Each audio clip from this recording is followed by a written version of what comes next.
नमस्ते माझ्या लाडक्या भावांनो आणि बहिणींनो, आज एक सुंदर तुमच्यासाठी एक गोष्ट आली आहे। लाडकी बहीण योजनेनंतर लेक माझी लाडकी ही योजना जुनीच आहे, पण जशी लाडकी बहीण योजनेला प्रोत्साहन मिळालं तसे या योजनेला मिळालं नाही आहे, हे दिसून येतं महाराष्ट्रामध्ये।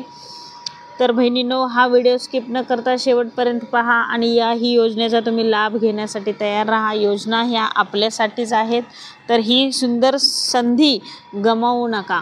लेक लाडकी योजना 2024ला सुरू करण्यात आली आहे। महाराष्ट्र राज्यातील मुलींना जन्मापासून ते मुलीच्या 18 वर्षापर्यंत एकूण 1,01,000 रुपयांची आर्थिक मदत दिली जात आहे। मुलींचे शिक्षण, आरोग्य आणि सर्वांगीण विकासासाठी ही योजना सुरू करण्यात आलेली आहे। योजनेचं उद्दिष्ट काय आहे हे आपण जाणून घेऊया। मुलींच्या जन्मास प्रोत्साहन देऊन मुलींचा जन्मदर वाढवणे, मुलींच्या शिक्षणात चालना देणे, मुलींचा मृत्यूदर कमी करणे, बालविवाह रोखणे, कुपोषण कमी करणे, शाळाबाह्य मुलींचे प्रमाण 0वर आणण्यासाठी प्रोत्साहन करणे आणि यासाठी लागणारी पात्रता आहे। ही योजना पिवळ्या व केशरी शिधापत्रिकाधारक कुटुंबामध्ये दिनांक 1 एप्रिल 2023 रोजी जन्माला येणाऱ्या अथवा 2 मुलींना ही योजना लागू राहील। म्हणजे 1 एप्रिल 2023 नंतरचा जन्म पाहिजे, हे ध्यानात ठेवा माझ्या बहिणींनो। एक मुलगा व एक मुलगी असल्यास मुलीला लागू राहील ही योजना।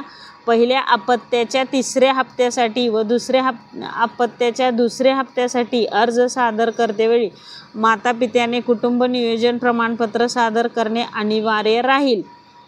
माझ्या बहिणींनो, पेन आणि कागद घेऊन बसा। तुम्हाला लागणारे कागदपत्र आणि जे काय तुम्ही त्या अटीत बसत आहे का, या व्हिडिओमध्ये पूर्ण माहिती सांगणार आहे, तर ती जाणून घ्या। आणि ज्या कोणत्या गावात, ज्या कोणत्या खेड्यापाड्यात, ज्या कोणत्या गल्लीबोळात राहत असाल तर या योजनेचा लाभ घ्या। चला स्किप न करता शेवटपर्यंत जाणून घेऊया। दुसऱ्या प्रसूतीच्या वेळी जुळी अपत्य जन्माला आल्यास एक मुलगी किंवा दोन्ही मुलींना या योजनेचा लाभ अनुदेय राहील। मात्र त्यानंतर मातापित्याने कुटुंब नियोजन शस्त्रक्रिया करणे आवश्यक राहील। दिनांक 1 एप्रिल 2023 पूर्वी एक मुलगी व एक मुलगा व त्यानंतर जन्माला आलेल्या दुसऱ्या मुलीस किंवा जुळ्या मुलींना स्वतंत्रपणे ही योजना अनुदेय राहील। मात्र मातापित्याने कुटुंब नियोजन शस्त्रक्रिया करणे आवश्यक आहे। लाभार्थीचे कुटुंब महाराष्ट्र राज्याचं रहिवासी असणं आवश्यक आहे। लाभार्थीचं बँक खातं महाराष्ट्र राज्यात असणं आवश्यक आहे।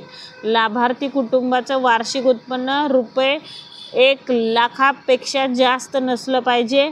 अगदी गरीब कुटुंबातल्या मुलींना शासन ही योजना देत आहे, हे लक्षात घ्या।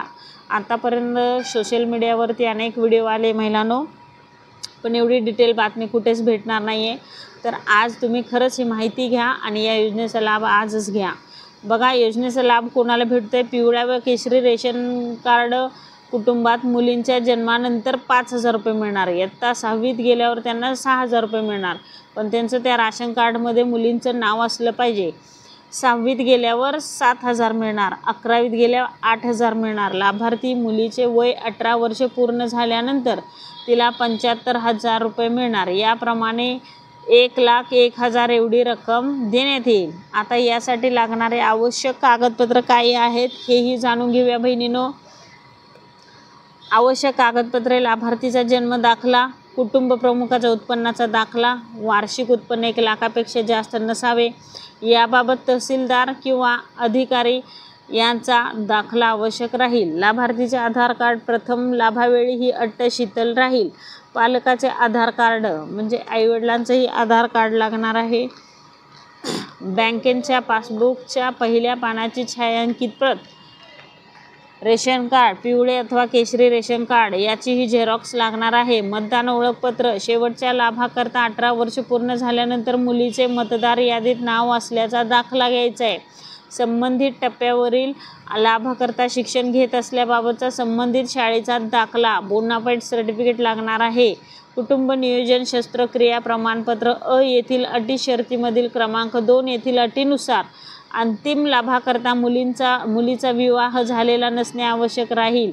अविवाहित असल्याबद्दल लाभार्थीचे स्वयं घोषणापत्र अर्ज कसा करायचा आहे तेही सांगत आहे, तर काळजीपूर्वक ऐका. आता हे कागदपत्र जर तुम्ही जुळवले असतील किंवा असतील तुमच्याकडे आत्ता, तर तुम्ही अर्ज करायचा कसा हे पाहून घ्या. लेक लाडकी योजनेच्या लाभार्थीची पात्रता पडताळणी करण्याची जबाबदारी ही अंगणवाडी सेविका, संबंधित पर्यवेक्षिका, मुख्य सेविका यांची राहील. अंगणवाडी सेविका, पर्यवेक्षिका, मुख्य सेविका यांनी लाभार्थी पात्रतेचे खातरजमा करून ऑनलाईन प्रमाणित केल्यानंतर लाभार्थ्याचा अर्ज सक्षम अधिकारी यांच्याकडे सादर करावा. सक्षम अधिकारी यांनी या कामकाजावर नियंत्रण ठेवावे. त्यानुसार सदर योजनेकरता अंगणवाडी सेविका व पर्यवेक्षिका, मुख्य सेविका व सक्षम अधिकारी यांना यांच्या जबाबदाऱ्याप्रमाणे निश्चित करण्यात येत आहे. त्यामुळे आपण लेक लाडकी या योजनेचा लाभ घेण्यास तत्पर राहूया. महिलांनो, नक्कीच ही अचूक बातमी आहे. काय कागदपत्र लागणार, किती पैसे केव्हा भेटणार आणि किती अपत्य असणार आहे, त्याच्यासाठी शस्त्रक्रिया केलेलं असावी. यासाठी सर्व ही कागदपत्रे जर तुमच्याकडे असतील तर वेळ वाया घालवू नका, कारण तुमच्या प्रयत्नानेच तुम्हाला ही योजनेचा लाभ भेटणार आहे. जसं तुम्ही अनेक प्रयत्न केले, माझी लाडकी बहीण योजनेला रांगाच्या रांगा बँकेच्या बाहेर लागत होत्या, तहसील कार्यालयाच्या बाहेर लागत होत्या दाखले काढायला, तसं याही योजनेचा लाभ घ्या आणि ही योजना आपण लोकप्रिय ठरूया. कारण योजना ह्या आपल्या सामान्य लोकांसाठीच आहेत, पण आपण त्याचा पुरेपूर फायदा घेऊया. चला, तर तुम्हाला नक्कीच माहिती आवडली असेल, लाईक, शेअर आणि सबस्क्राईब करायला विसरू नका. अशीच नवीन योजना घेऊन पुढच्या व्हिडिओमध्ये भेटूया. तोपर्यंत लाडक्या भावांनो आणि बहिणींनो, जय हिंद, जय महाराष्ट्र आणि आभारी आतापर्यंत व्हिडिओ वॉच केल्याबद्दल. धन्यवाद.